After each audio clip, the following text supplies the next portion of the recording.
You're very welcome to the Irish Political Roundup with me, Roisin the Cleric. And me, Paul Brophy.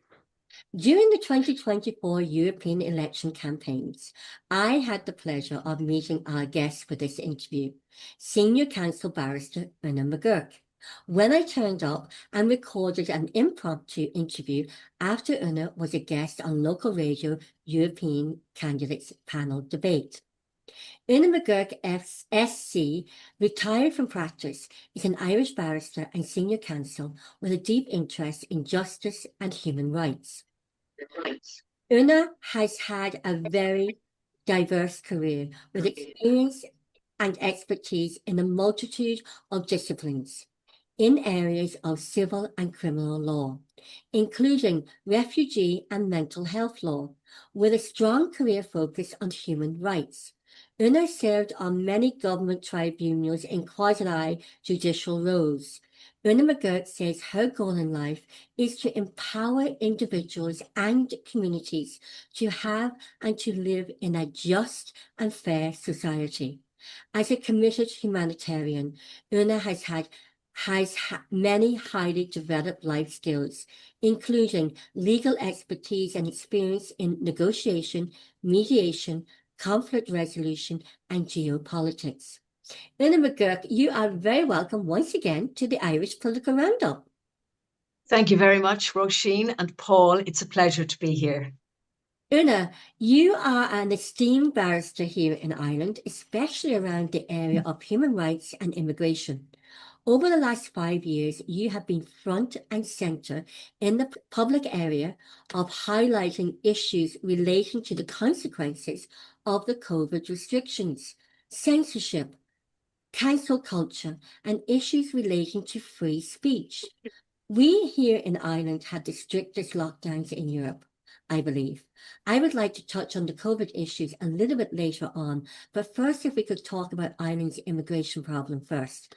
We here in Ireland have an immigration crisis and an emigration problem with most of our brain drain of our highly skilled and educated grown-up children emigrating to other parts of the world due to our cost of living and housing crisis.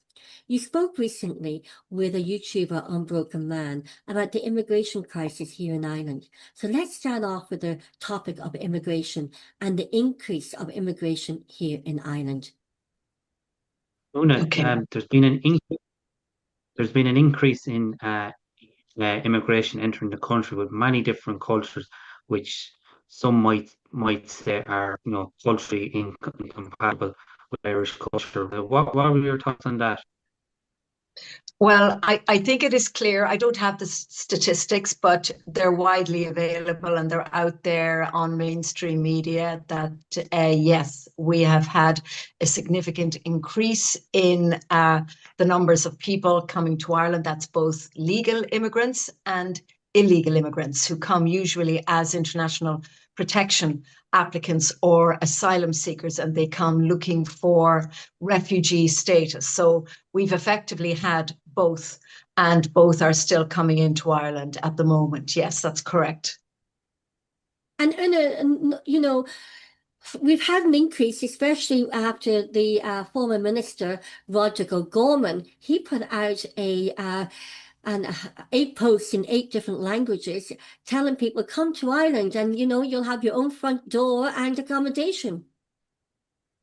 Yeah, absolutely. And that was really a shocking thing for a government minister to do. And if it had happened 20 years ago, he would have been fired on the spot and the government might even have collapsed, because what he did was he issued tweets in 8 different languages, including Arabic. How many million, I think it is, maybe is it 1 billion people speak Arabic all over the world. And this was sent out, these tweets were sent out. I mean, they should have been redacted. They should have been taken down the following day, but they weren't. And really what's happening here is, and many people don't realize this, is that there is a plan. And this is a plan by the Irish government. It's called Project 2040, and it is a plan that goes from 2015. It's a 25-year plan from 2015 to 2040, and it was officially launched in 2018.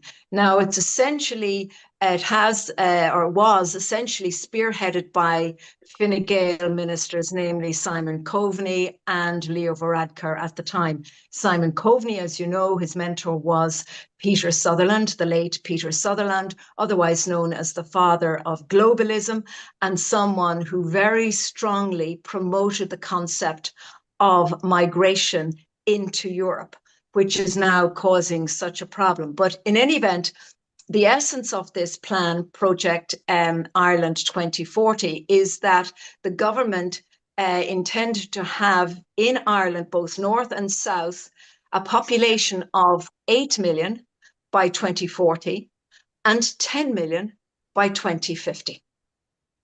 And this was by means of bringing people into the country. And so this is how they're going to increase the population.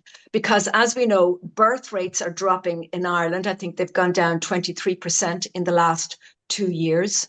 We have abortion rates are going up. It's now running at 10,000 per year.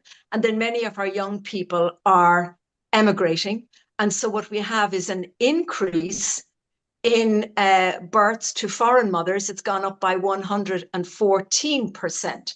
So insofar as the government will fill this quota of people they intend to be living here, I think it's very plain and obvious to anybody observing the situation that they won't be filling this quota with Irish people or native Irish people. It's going to be non-native Irish people. And Paul, we were up in the Dáil the day Yeah. before the summer recess, and there was a TD that put out a question about In birth rates. July. Yes. So, Yeah, Edward Timmins of Fine Gael mentioned that already have come down. And strangely enough, now I Paul, don't I'm know. going I to have stop seen you bunch there. of Paul, you sit back a bit because you're just breaking Right. up. Maybe lower your Right. camera a wee bit. You're just breaking up and we can't Right. see you. Okay. Sorry, Speak a I'll little sit bit back a bit. slower. Okay, right, go, because it's affecting the Yeah. So, Paul, we were up at the Okay. Royal the day before the summer recess, and Fine Gael, which is a Yeah, Fine that's right. Gael TD, brought up about the birth rate. Yeah, he did, and he did bring up about the reducing birth rates, and that it seems to be a pattern, kind of not just in Ireland, but in other parts of the world as well, that the indigenous birth rate seem to be dropping. Yes, and Una, Yes, absolutely. I mean, we will inevitably end up being a minority in our own country. What's interesting about the Project 2040 plan was that it was officially launched in 2018, which of course was the same year that you had the repeal of the eighth referendum in Ireland, which brought in abortion. So I think all of these issues are linked. And of course, when I spoke about Roderick O'Gorman, I mean, the fact that he did that, sent out the tweets in 8 languages is very significant because we just don't know how many people came in as a consequence of those tweets and or how many are coming in at the moment still as a consequence of those tweets because they've never been redacted or they've never been withdrawn. And you see, the issue is that the government has a plan. And I believe that's the reason why they've never taken any measures or any really significant measures to halt the tide of immigrants coming in. You have obviously the legal immigrants. Now, it seems to me they're handing out visas and work permits like confetti at a wedding. And it's not clear what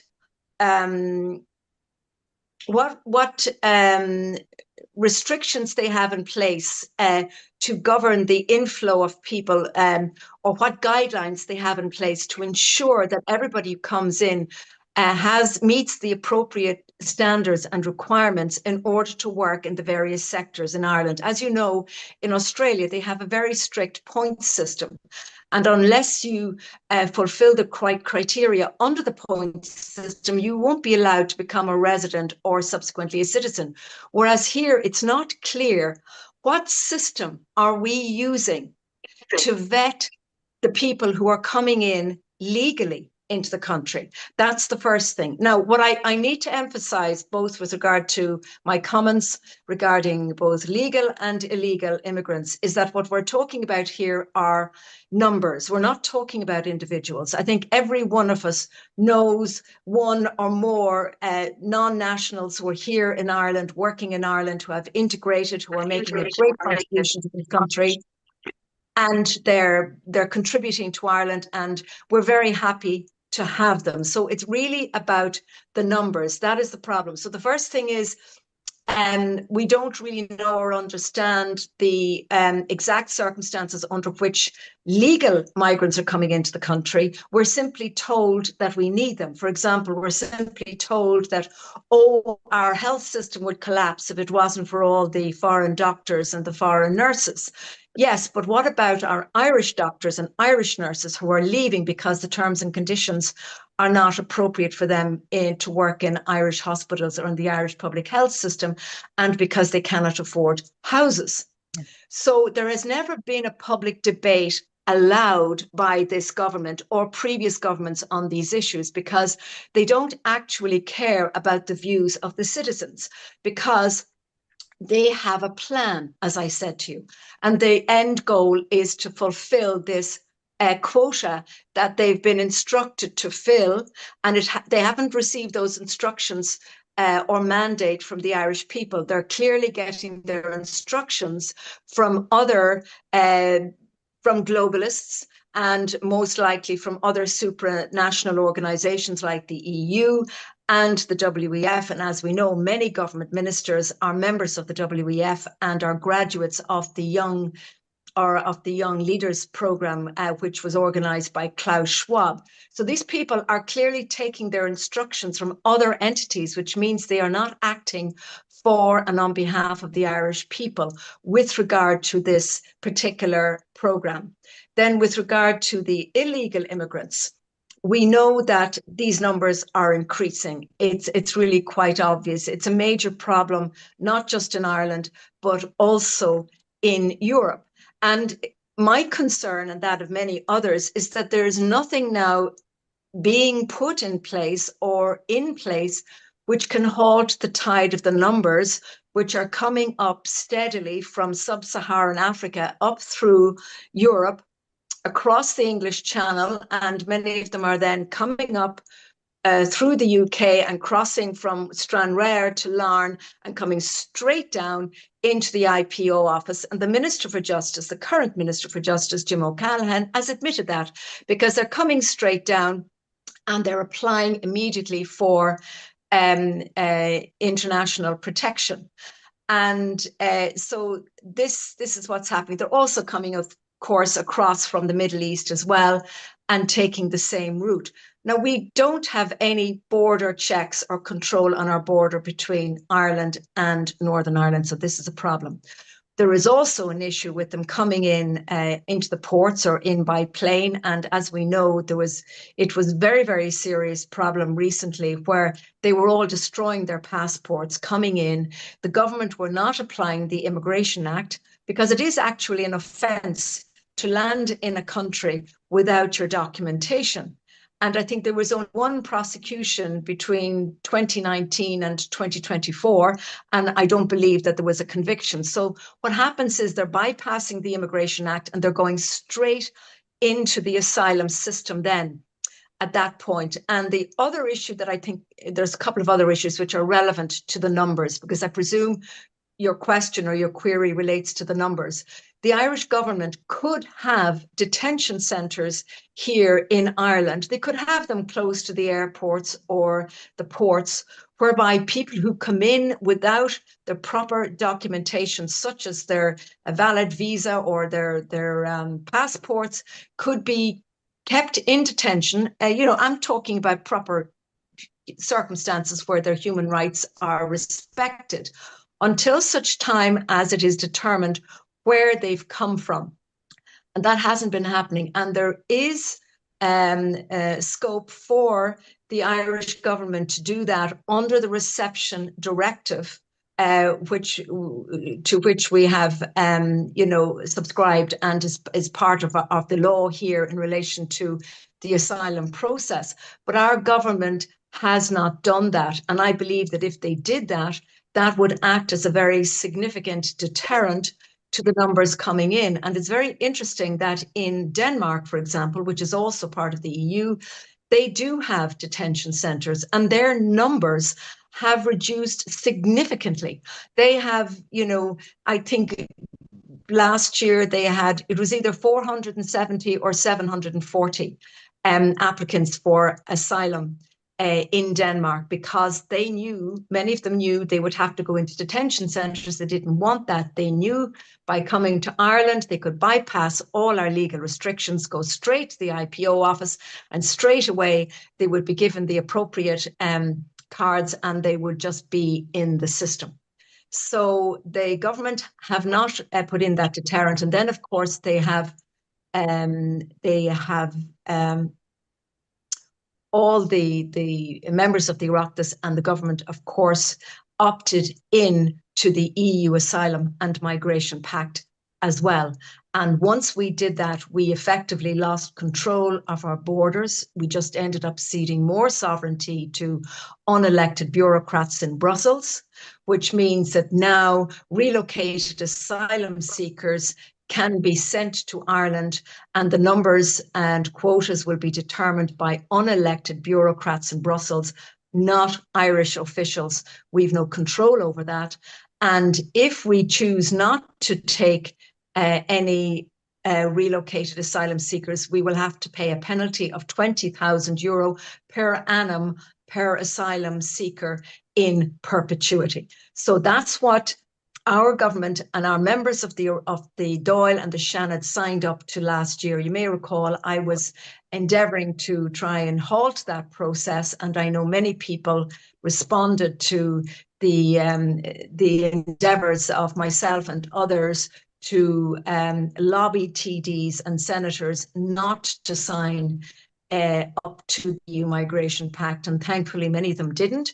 But unfortunately, the numbers who did were in the majority. And as a consequence, now that pact is in being and it's in place. So all of these issues are feeding into what you've said, Paul, about the numbers and the increase in numbers. And I cannot see at the moment how those numbers are going to decrease.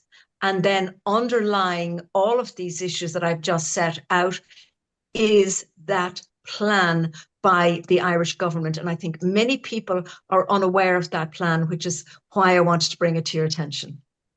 And also, you've mentioned before in previous interviews that you said that a lot of the legal migrants coming over are unaware of our housing problem and our housing crisis. And in that, a lot of our educated and working and skilled young people are competing against the legal migrants coming here, competing to even rent a house, never mind renting a house, but renting a room, and then in the bidding in purchasing a house. You're absolutely right, Roisin. And yes, you said it, and I've said it before. Of course, many of the people, both the legal and the illegal immigrants coming into the country are often unaware of the difficulties that Irish people have. But like once they're here, they tend not to leave again unless they absolutely have to. So the more people who come in, the more it's adding to the problem. We have a serious housing crisis. We have a serious housing shortage and deficit, and it's having a detrimental effect on all those people who have to rent and also all those people who want to buy a house. I mean, it's now statistically impossible for a young couple, even if they've both got good jobs, to buy a house. You know, it really is. The cost of houses has gone up exponentially, and so as a consequence, many of them are having to leave. And in addition, they're now competing with legal migrants for houses. And some of those legal migrants have come in under DEI programs, which are run by multinationals, either big pharma companies or technological companies, who have these DEI programs, which is diversity, equity, and inclusion. And these are programs which, you know, are not run on merit. so people can get into those programs and, you know, maybe accepted as employees, even, you know, in circumstances where an Irish person would, you know, on merit, one could argue be more entitled to the position, but they're not getting it because they don't come within the DEI concept. So a lot of Irish, so whilst we have all these multinationals here, they're not always employing Irish people. So there are not always those benefits, even if the government is getting benefits from a tax perspective, we're not always getting a benefit from an employee perspective. And that's something to bear in mind. Donald Trump, as you know, has abolished the concept in the US. I think maybe we need to look at it here as well, because it's not fair, I think, that people are being brought in under these concepts when Irish people can't get jobs in their own country and have to leave.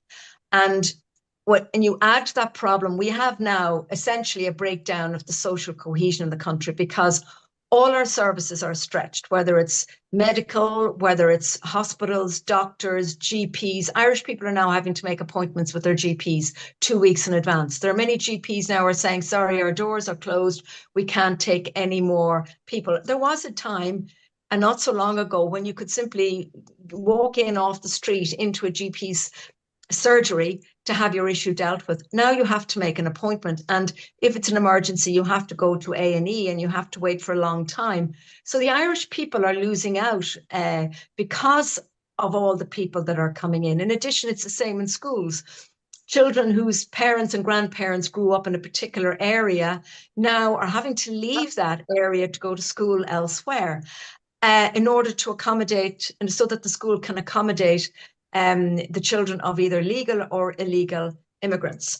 And then the numbers are also going to increase. I just want to say this because there are what are known as family reunification programs.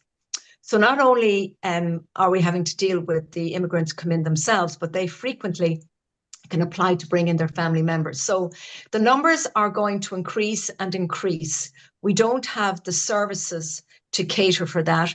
We don't have the houses to facilitate that. We are simply not building enough houses at the rate that people are coming in. And then on top of that, just recently in August, there was a decision in response to a question that was asked by the Irish High Court of the European Court of Justice, in which the European Court of Justice effectively said that, you know, that international applicants are entitled to a certain standard of accommodation when they come into Ireland or indeed any EU country. And that, you know, it's not sufficient that they should be out in tents, out on the street, that they're entitled to have. And basically what it said was that EU members are required to guarantee applicants for international protection material reception conditions that ensure an adequate standard of living, whether through housing, financial aid, vouchers, or a combination of the three. And if the EU member states don't do that, because this ruling applies to all of the EU member states, not just Ireland, these countries are potentially liable to these people for compensation if we don't supply that adequate housing. So from where are the government going to get the adequate housing for the numbers that are coming in over which they have no control? Yeah. Sorry, Roisin, go ahead. No, go for it, Paul. And it's been well documented that the amounts of money that has been spent on IPAS reception centres, which is in the region of billions, and a lot of those IPAS reception centres are former hotels, so that has had an impact on our tourism industry as well, because hotel beds, B&Bs that were there are out of the system, and as a result, the tourism numbers visiting the country have gone down. So there is a knock-on impact, and from what we can see from the data, there's a very small group of people who are making a lot of money off this. Mm-hmm. There is indeed, and as you said, and where I'm living at the moment, it's a county that really relies to a very large extent on the tourism industry, and in many respects, it has been decimated, and this is well documented. And as a consequence, Irish people are suffering. Their income is down, unless, of course, you're a landlord or you're lucky enough to own an IPAS centre, in which case the chances are you've probably become a multimillionaire. Over the last 5 years, it's estimated that the Irish government have spent something like 4.5 billion euro paying for accommodation for Ukrainians and accommodation in IPAS centres. And in one instance, a number of million, I think it was Nick Delahanty who exposed this, I think something like 7.5 million has been paid to one landlord who happens to be the uncle of one of the top advisors to Simon Harris on Taoiseach. And they're also related to the advisor to Keir Starmer as well. Indeed. So some people, so we're creating an elite class of landlords and multi-millionaires who have, had large accommodation centres who could cope with these numbers, and then everybody else is suffering. So this is unacceptable. This is not the way to govern a country. This clearly shows that this Irish government, and indeed previous governments, are not in any way concerned about the health, the well-being, the welfare of its own citizens. They're clearly answering to some kind of globalist agenda. And also, which is not for our benefit. No, multiculturalism doesn't always work. And because you've mentioned before, it can create like a ghettoization where people are all in the same language. They're just all put together, and it becomes a ghetto. And they don't like that either. They've left their own country, and they're coming to a completely different culture. And a lot of them don't accept or embrace the Irish culture. They think they're going to bring their own culture here, but yet their own culture in their own country is thriving. That's right. Multiculturalism doesn't work, and there have been many studies on that. And as I indicated in that other video, it leads to ghettoization, which has a negative impact, not just for us, but also for these communities. I mean, what is the point in them being here? And I'm a great believer in solving and resolving the issue at source. If people had a genuine concern about these people whom they claim are, coming in, they're fleeing war and persecution, I can tell you they're not. I worked in the system. The vast majority of them are not fleeing war and persecution. They're coming here for the social welfare benefits. And, that's something that, people need to bear in mind. So as I said, it leads to ghettoization. This is absolutely not healthy. And you also mentioned before, and I thought it was quite really interesting for me, because I never thought about it that way before. Humanity is tribal by nature, so immigration doesn't work for them either. Yes, that's right. Humanity is tribal by nature, and and that's why you end up having ghettoization. Because if you have people coming in here who don't speak the language and have completely different cultures and customs, they're not going to integrate with us, and vice versa. So we're inevitably hoarding these people into ghettoization, and any kind of integration is really nothing more than a pipe dream.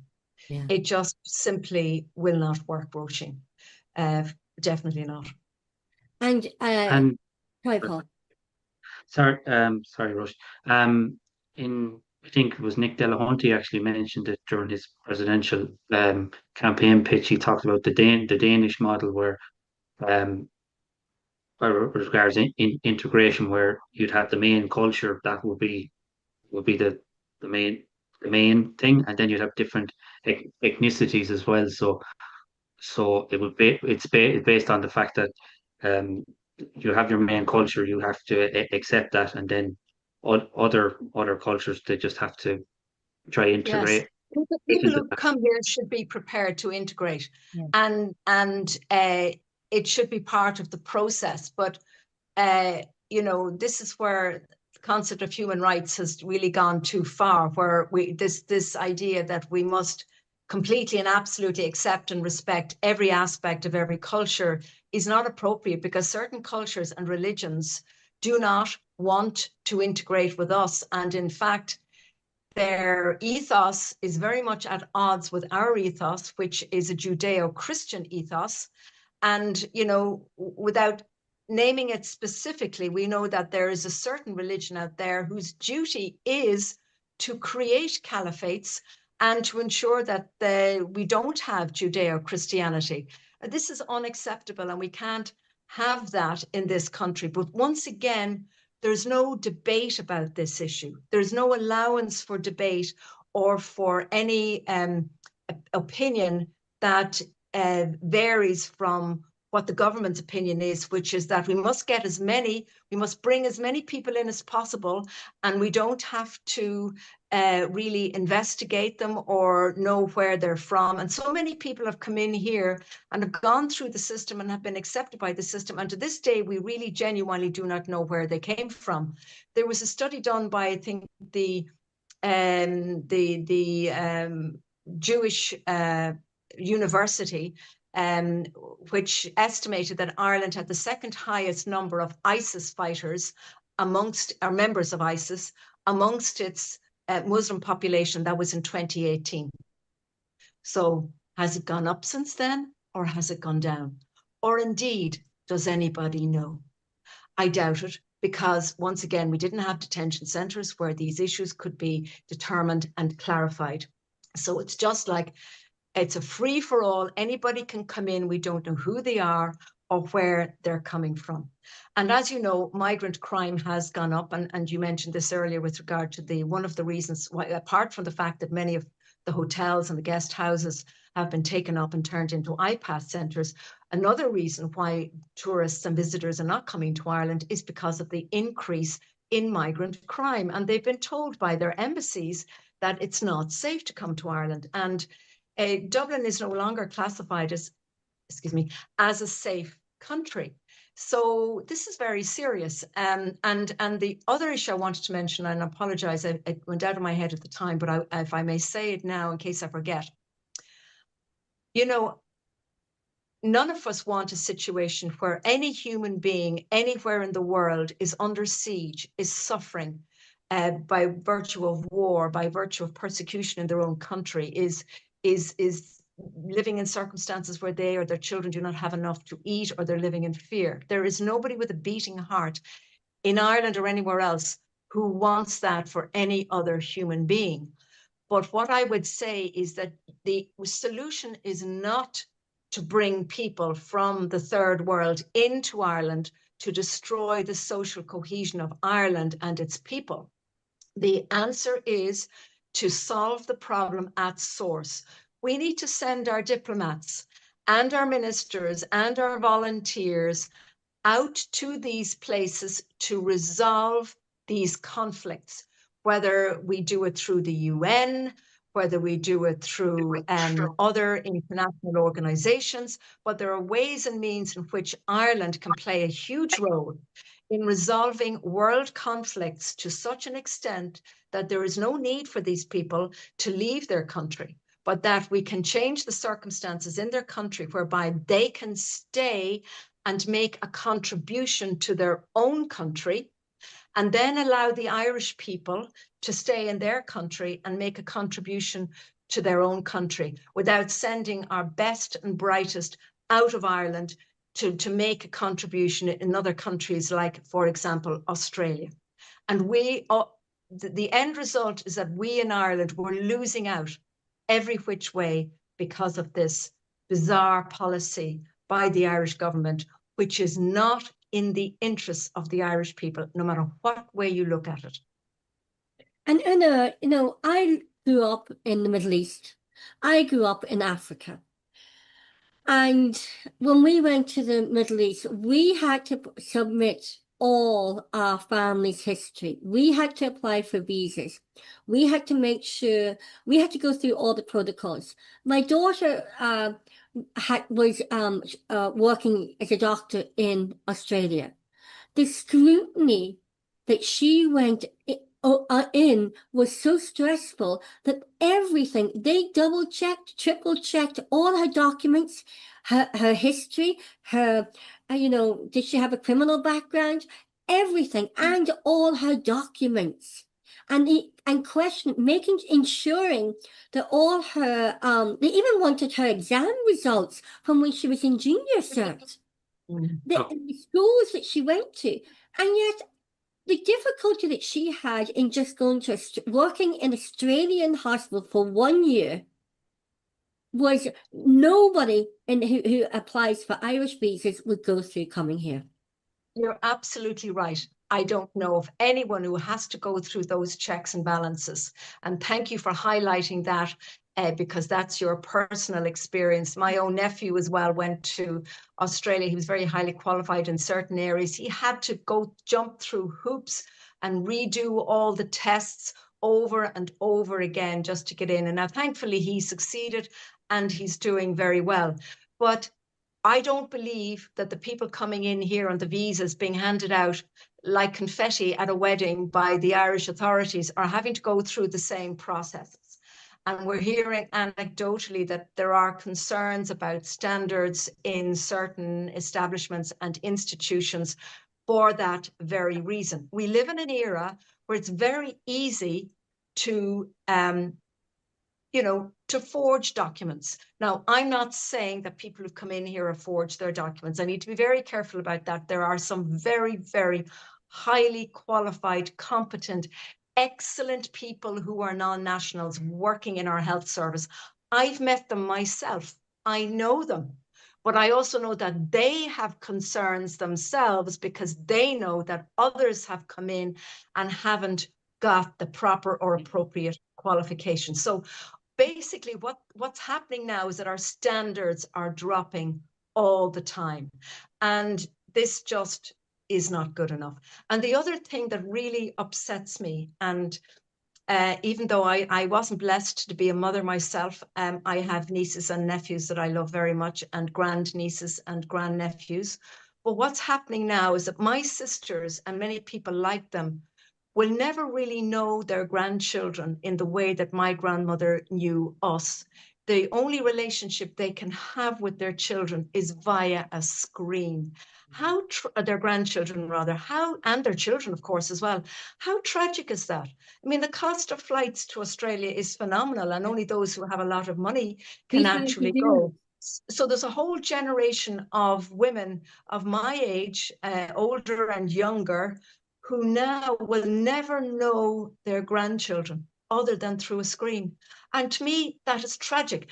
And that is a direct consequence of government policy. I was blessed to grow up with my grandmother living beside me. And she was a wonderful influence in my life. And I don't know where I'd be without her. And and to think that my nieces and nephews, my grandnieces and nephews, don't have that with their grandparents is really not acceptable to me. And it's just something that I wanted to highlight. It's the human side of what's happening. And yet this government are mysteriously going out of their way to engage in this fake, faux virtue signaling for other people. If they cared about other people in other countries, what they would do is send out a SWAT team of Irish people out to these countries to sort their problems out. They could send out teachers and lawyers and people to teach them how to have governance, people who are experts in conflict resolution, like a proper SWAT team to go out there and help the natives and the locals fix the problems in their own countries so that they don't have to come back. If the problems need to be escalated or dealt with at a higher level, they can do it through the UN. That's what our diplomatic corps are for. That's their duty. That's their job. Why aren't they dealing with this? This nonsense of saying, oh, there's a problem, so let's bring everybody in. Why should you bring some people in from a country and not everybody. I mean, it's grossly unfair when you think about it. Yeah. And we cannot accommodate the entirety of the third world. We simply cannot. We're a tiny little island nation, you know, on the western seaboard of Europe. And, you know, with what's happening now, our culture is being erased. We are being displaced and we are being replaced if this absurd policy continues. Well, Una McGurk,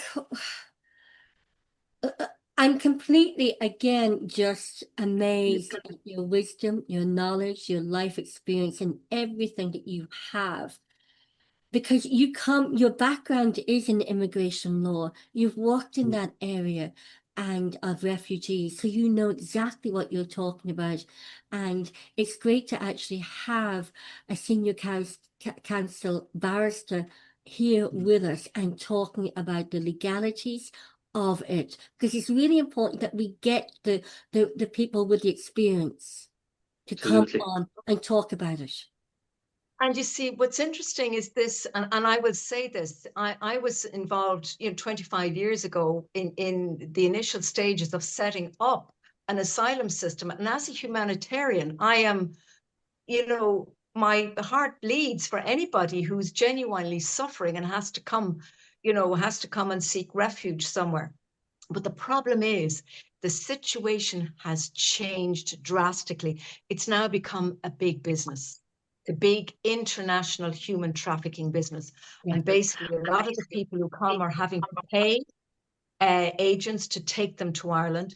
And they're often promised circumstances and situations which they don't get when they arrive here. And then, of course, there's the element of sexual trafficking as well, which is a major problem too. So it's big business internationally and it's big business nationally.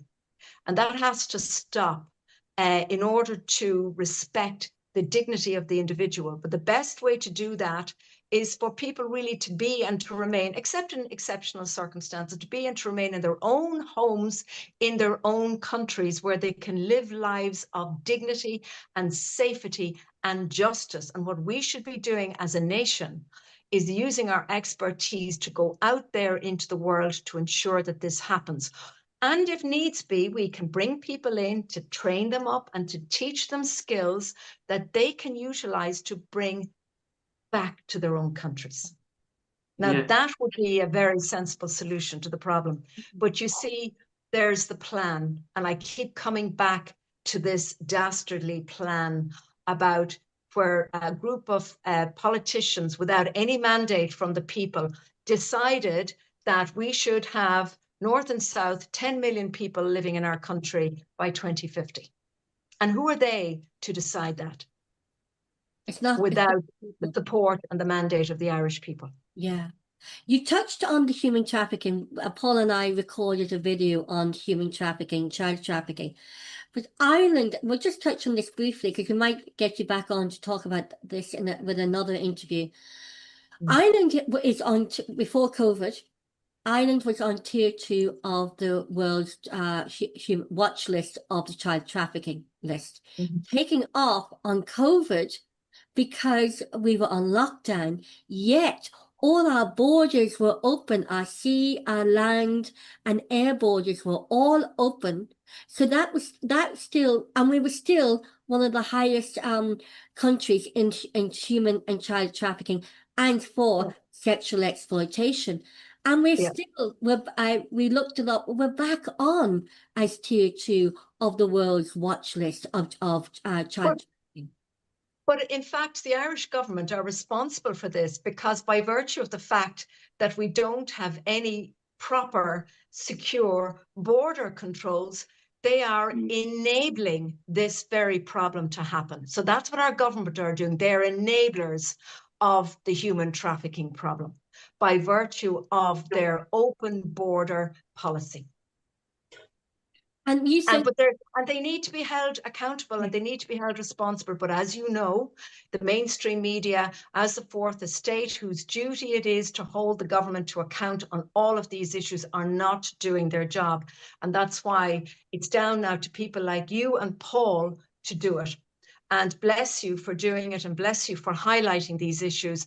And the more people who are aware of it, the better. So thank you. And McGurk, you know, we were going to talk about COVID and the COVID restrictions. I think we'll bring you back on to talk about that. We also want to talk to you about the hate speech laws. Yeah. And we also want to talk to you about the human trafficking as well going forward. We'd love to have you on more often as a guest and as a panel guest speaker as well, because I said to Paul, Paul and I were talking one night, and Paul says, who was your favorite person? Who did you enjoy most to interviewing during the European elections? I said, McGurk. And I said, Paul says, why? I said, she was just so friendly, so ladylike, so dignified.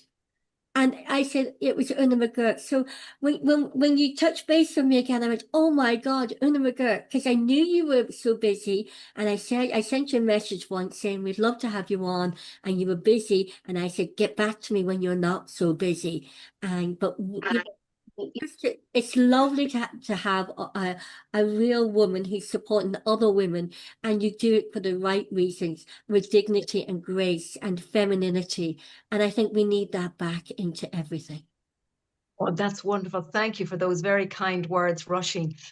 Flattery will get you everywhere. How could I refuse another invitation if I'm going to be treated so well? So thank you for that. It's very kind. I just do my best, you know, and I always, my intention is always to give accurate and up-to-date information. And if I have said anything that's inaccurate, please forgive me in advance, because my modus operandi is always just to speak the truth about what's going on and to tell people the truth. I think we live in an era where it's so important that people know the truth about everything. It has a very important energy.